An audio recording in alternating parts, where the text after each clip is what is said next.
The Handwriting on the Wall by Beyond Today host, Darius McNeely. The party in the king's palace in Babylon ran late into the night. The food was abundant and the wine flowed freely. Drunkenness and lack of judgment reigned.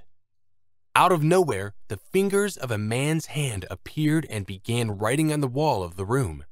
Intoxicated by the splendor of the king's palace, the lords and ladies present had no idea of the danger of the moment. The king and all those present became so frightened they broke out in sweat and staggered at the sight of a disembodied floating hand that was writing out a coded message on the plastered wall. When finished, the words "Mene, Mene, Tekel Upharsin" stood in stark relief before the eyes of the astonished guests. What was this strange message? What did it mean for the king of Babylon? What does it mean for our world today? A world in confusion. Look around at today's world. Are we big enough or great enough to rise to the challenges of our time? Consider what is facing the nations. The Middle East is aflame. Iran seeks to develop nuclear weapons. Their goal will continue in spite of a recent treaty promising that Iran's nuclear program will be exclusively peaceful and that Iran will under no circumstances seek, develop, or acquire nuclear weapons. This is the same nation whose leaders incite its people to chant "Death to Israel" and "Death to America." Its fundamentalist Shiite Muslim leadership sponsors terrorism throughout the Middle East in Syria, Iraq, and Yemen. No leader in the Middle East believes this recent agreement with Iran will lessen the tensions of the region. Clear-thinking leaders believe Iran will continue plans to develop weapons of mass destruction, and when successful, it will use them to further its apocalyptic mission. It is not a matter of if, but when. Europe is going through a very tough period.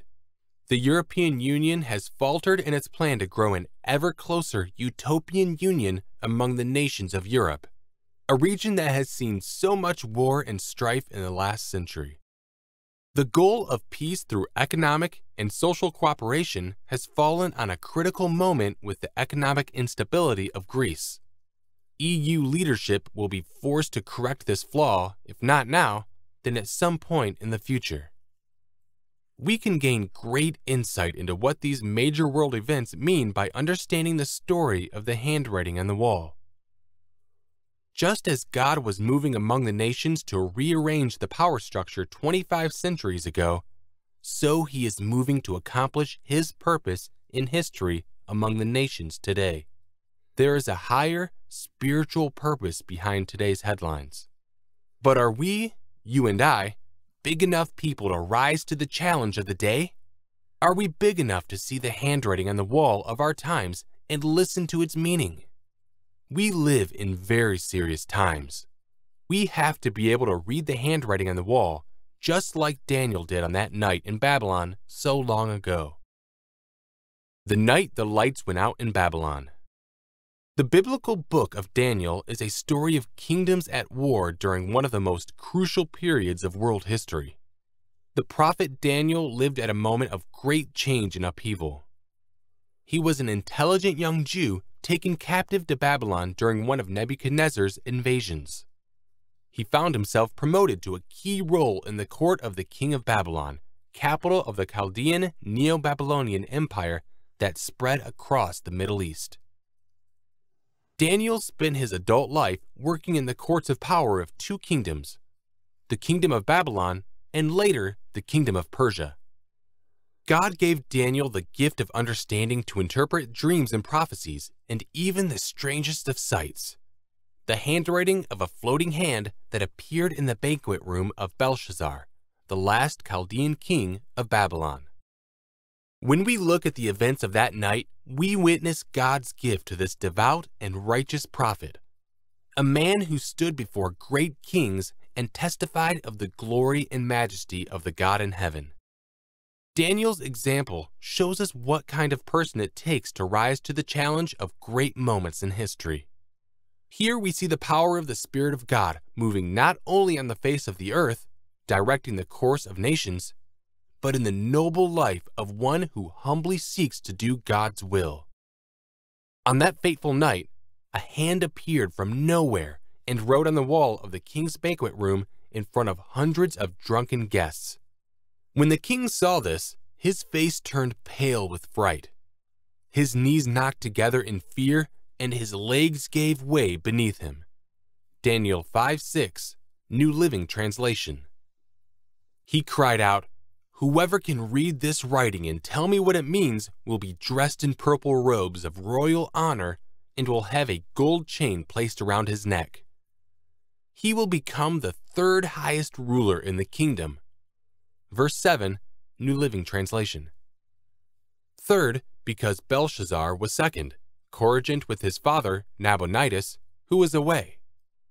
None of Belshazzar's trusted counselors were able to interpret the handwriting on the wall. Then in walked the queen, this being evidently either his mother, wife of Nabonidus and daughter of Nebuchadnezzar, or his grandmother, the widow of Nebuchadnezzar. She said to him, "There is a man in your kingdom who has within him the spirit of the holy gods." During Nebuchadnezzar's reign, this man was found to have insight, understanding, and wisdom like that of the gods. Your predecessor, the king, your predecessor King Nebuchadnezzar, made him chief over all the magicians, enchanters, astrologers, and fortune-tellers of Babylon. This man Daniel has exceptional ability and is filled with divine knowledge and understanding. He can interpret dreams, explain riddles, and solve difficult problems. Call for Daniel, and he will tell you what the writing means. Verses 11 and 12, New Living Translation. Daniel interprets the vision. Daniel was called in. He was offered the great reward of honor, wealth, and status for interpreting the handwriting. What Belshazzar did not understand was that Daniel was not a man who could be flattered or influenced by these symbols of power. Daniel had stood before this king's predecessor, Nebuchadnezzar. Daniel had actually warned that prior king, a powerful and temperamental dictator, that if he did not humble himself before the God of heaven, he would become like an ignorant beast of the field, reduced to eating grass with the barest scraps of clothing on his body. This happened, and Belshazzar knew it did. But Belshazzar had not learned the lesson. Daniel told Belshazzar, "You have proudly defied the Lord of heaven and have had these cups from his temple brought before you. You and your nobles and your wives and concubines have been drinking wine from them while praising gods of silver, gold, bronze, iron, wood, and stone gods that neither see nor hear nor know anything at all. But you have not honored the God who gives you the breath of life and controls your destiny." Verse 23, New Living Translation. Belshazzar was not big enough for the challenging times of his day. That very night, the armies of his enemies captured mighty Babylon. A new empire replaced Babylon at the top of the nations. This was foretold by God through the prophet Isaiah about 150 years earlier. Daniel was at this moment announcing to the Babylonian king that the God of heaven was in charge of history and was setting a new kingdom at the head of all the others. What did the handwriting on the wall say? What should we learn from its message? And what is the message we need to take with us today? We are living in a period of great change in today's world. Nations and power structures are realigning. Weaknesses are being exposed. Cultural shifts are taking place that are shocking to many. Where is it leading, and what does it mean? An ancient message for today's world. In the night's drunken revelry, Belshazzar had ordered the gold and silver vessels once used for a holy purpose in God's temple in Jerusalem brought into the room. These cups and bowls were then used as props in a mockery and affront to God. There is a point where God determines a culture has gone too far to allow it to go on. When the hand appeared, it wrote the following words on the wall of the banquet room. Mene, mene, tekel, upharsin. Daniel turned to the king and gave the interpretation of the inscription. Mene, God has numbered your kingdom and finished it. Tekel, you have been weighed in the balances and found wanting. Peres, Peres is the singular form of upharsin. Your kingdom has been divided and given to the Medes and Persians. These words were a listing of weights and monetary units. God was numbering, weighing, and dividing out units of money in a graphic display of displeasure, and with the greatest empire of the time. Babylon, the great city and kingdom, a fierce and violent nation, had been examined by God and found unworthy of continuing. It was brought down and given to a new kingdom, that of the Medes and Persians. Why was money used here as a symbol of examination and judgment? It was appropriate. Babylon was a wealthy nation that traded across the world of its day. Wealth and money had flowed into the city, making it the center of international finance.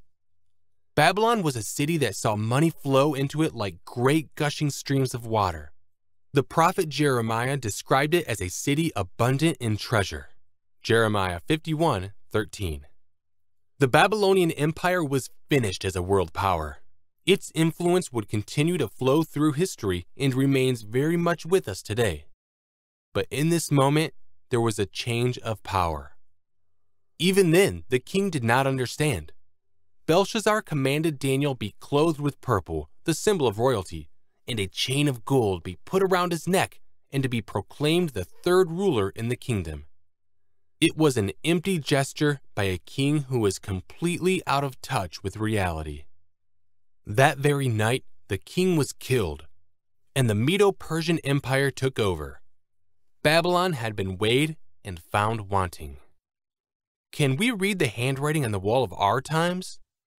Can we discern what is happening among the nations of today's world and see God's hand moving through history? Nations and regions of the world are in turmoil. Danger is on the horizon. The cultural shifts occurring in America and other parts of the world should cause grave concern. Do we have what it takes to stand up to rise to the occasion and meet these challenges? The handwriting is on the wall today. In many ways, life is pretty good for most of the Western world. Americans enjoy the highest standard of living ever known. The poorest among us live like kings compared to people in other parts of the developing world. And yet, even in the midst of the world's wealthiest period, we have pockets of people who lack the basics and suffer from poverty. The social and economic problems we face in America and other nations are real in how they affect people's lives. We see racial strife erupting in the major cities of America, reflecting deep-seated anger stemming from a social structure that is not balanced or in line with the values of godly biblical teaching. There is a reason for this. We as a society have cut ourselves off from God. We have not wanted to keep God and His laws in the center of public life. There has been a steady erosion of biblical values and teachings for more than 50 years. If you want to understand the reason behind the major events of recent times, the breakdown in whole segments of society, and the headlong rush into moral meltdown, look no further than 3 key events shaped by the United States Supreme Court. America's highest judicial body has issued landmark rulings in 3 areas that reflect the country's decline in the eyes of the God of heaven. In the early 1960s, the Supreme Court issued 2 rulings regarding prayer and Bible readings in public schools.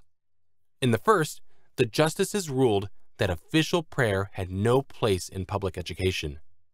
A year later, the court declared school-sponsored Bible reading and recitation of the Lord's Prayer unconstitutional. While the decisions didn't rule for or against personal expressions of faith, they were part of a period of cultural change that continues to this day. The court ruled on a matter of great spiritual importance for a nation blessed with a unique place in the world, a place made possible by the God of heaven. Then, in 1973, the Supreme Court decided another significant landmark case, Roe v. Wade. This case legalized abortion in all 50 states. It sanctioned the taking of an unborn life, labeling murder a right guaranteed by the 14th Amendment to the Constitution. Since 1973, more than 50 million abortions have been legally performed in the United States alone. When a government does not protect its unborn child, it deserves the judgment of the God of life. That judgment is coming, and sooner than we might think. The third of these rulings by the Supreme Court came in June 2015 with the legalization of same-sex marriage. In this ruling, the court made a sweeping right that same-sex marriage is guaranteed by the Constitution. Let's be plain about this highly charged issue. The United States Supreme Court has stepped beyond its temporal bounds into the spiritual realm of defying the God who created man, woman, and marriage.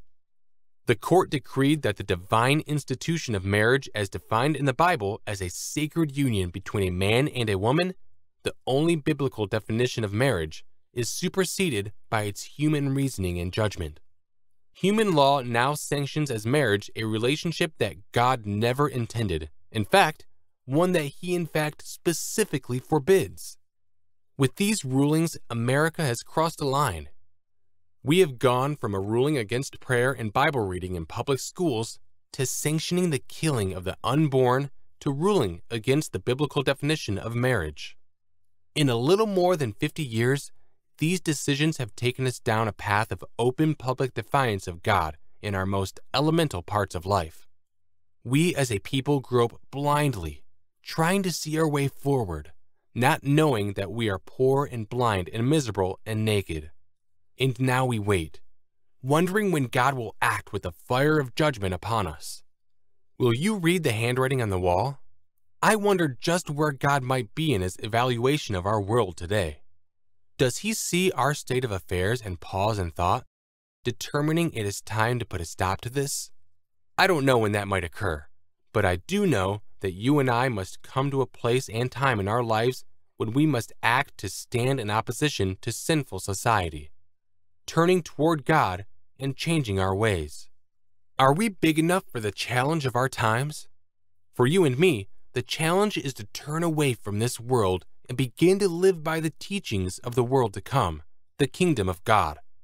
That in itself determines whether we can face the challenges with the only power that makes a real difference, God's Spirit and the teachings of the kingdom of God. Daniel in his day at Babylon stood for the kingdom of God in the midst of the raging wars of the kingdoms of Babylon and Persia. For Daniel, the choice was clear. God's kingdom, along with the way he had known since a child, was the only right choice. The God he served was the one true God who lives, unlike the gods of stone and wood and metal he saw in the temples of Babylon. For Daniel, the collapse of his own nation of Judah was done at the will and the hand of his God and served a greater purpose. The gods of Babylon were empty and worthless, unable to hear or see, and clearly unable to prevent the demise of Babylon. The time is now for you to be like Daniel. The time is now to read the handwriting on the wall of our time and seek to understand the will of God in heaven. The kings and lords and ladies of Babylon were not great enough for their time. Are you up to the challenges of our time? Too many tread endless circles of mediocrity and accept shabby lies and fictions of today's culture as truth. The result is that we build our lives on shifting sands. When the winds of difficulty blow, they may not stand. It is a sobering thought. The time is now to take action. The time is now to see the handwriting on the wall and rise to a higher calling and a higher way of life. The time is now to seek the God of heaven and live. The handwriting is on the wall. Can you read what it says and move to change your life? For more helpful content, visit us online at ucg.edu.